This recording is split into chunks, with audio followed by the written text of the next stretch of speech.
Well, let me now welcome on board Sanjeev Singhal, CMD at Mazagon Dock, joining in on the show right now. Sanjeev, hi, good morning. Good set of numbers for you. What kind of revenue growth rate are you now targeting for the full year?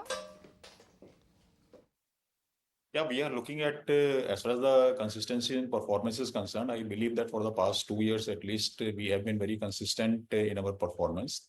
This quarter also has been pretty decent. As far as the numbers for financial year 25 are concerned, we expect to cross 11,000 crores in terms of revenue for this year. 26 numbers have still not been finalized. We are examining, but definitely we expect some kind of a growth over 25. About the EBITDA margins, will margins cross 25% in FY26? Difficult to say at this moment, but yes, we see healthy margins for 26 also. How do you see the industry evolving post the budget announcement for capex this time?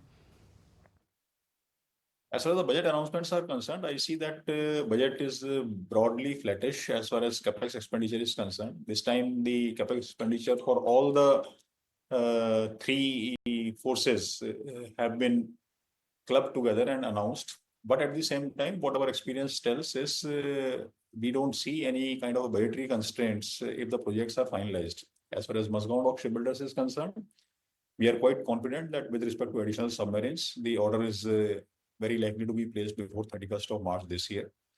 And with respect to P75I also, there are positive developments. The price bids have been opened. So we expect anytime the call can be there for with respect to price negotiations and commercial discussions. So in next 12 months, I'm quite positive that this order is also likely to materialize. So we are looking at two major orders, that is the additional submarines as well as 6 submarines of P75I. Right. And what about global geopolitical developments impacting the order book, the future pipeline of defense projects? I can only say that the defense requirements are huge, and there is a thrust that the whatever orders are there, they should be executed as per timelines or as early as possible. Towards this also, I'm happy to share that as far as Mazagon Dock Shipbuilders is concerned, 15 Bravo project we have delivered consistently. We have created rather benchmarks in terms of delivery. The last destroyer also was delivered around 2.5 months ahead of schedule. With respect to 17 Alpha, though this was the first frigate, first of class, and first of class has significant challenges. In spite of those, we have been able to fairly match the timelines, although there were certain delays, approximately 2 months. But considering the project of this size, these delays are very, very marginal. So moving ahead, there would be a pressure with respect to timelines, and we are totally geared for that. We have undertaken parallel construction, integrated construction, block construction. So with all the new methodologies, we are quite confident that whatever timelines are there, we will be able to meet them. And not only meet them, we'll be able to beat them. What progress has been made in terms of increasing indigenization levels in ship and submarine projects? Can you quantify that? Yes, indigenization efforts are very consistent and going on. Although on a quarter-to-quarter basis, this is not an area where progress can be reported on a quarter-to-quarter basis, because these are for the projects which have a long gestation period. The indigenization itself takes a significant amount of time. But positive developments are there. Going ahead with respect to additional submarines, we are targeting a indigenization content of 60%. A similar level of 60% indigenization we are targeting for P75I also. Moving ahead, I am confident that we will be able to achieve much more. Right. And what about the outlook for the order book for the next 1 to 2 years and the kind of bid pipeline that you're looking at?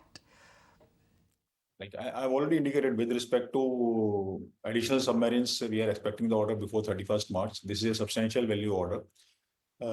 With respect to 75I also, the figures which have been circulating in the media, I'll be quoting those figures only, approximately 70,000 crores. So we are quite confident for this order also. Apart from this, there are plans with respect to 17 Bravo. There is a requirement, which is a follow-on project of 17 Alpha frigates. And there are discussions with regard to next generation destroyers also. So considering that the current destroyers project, which we have just closed, 15 Bravo, where each destroyer was around 8,000 crores, and this order was of 2011 vintage.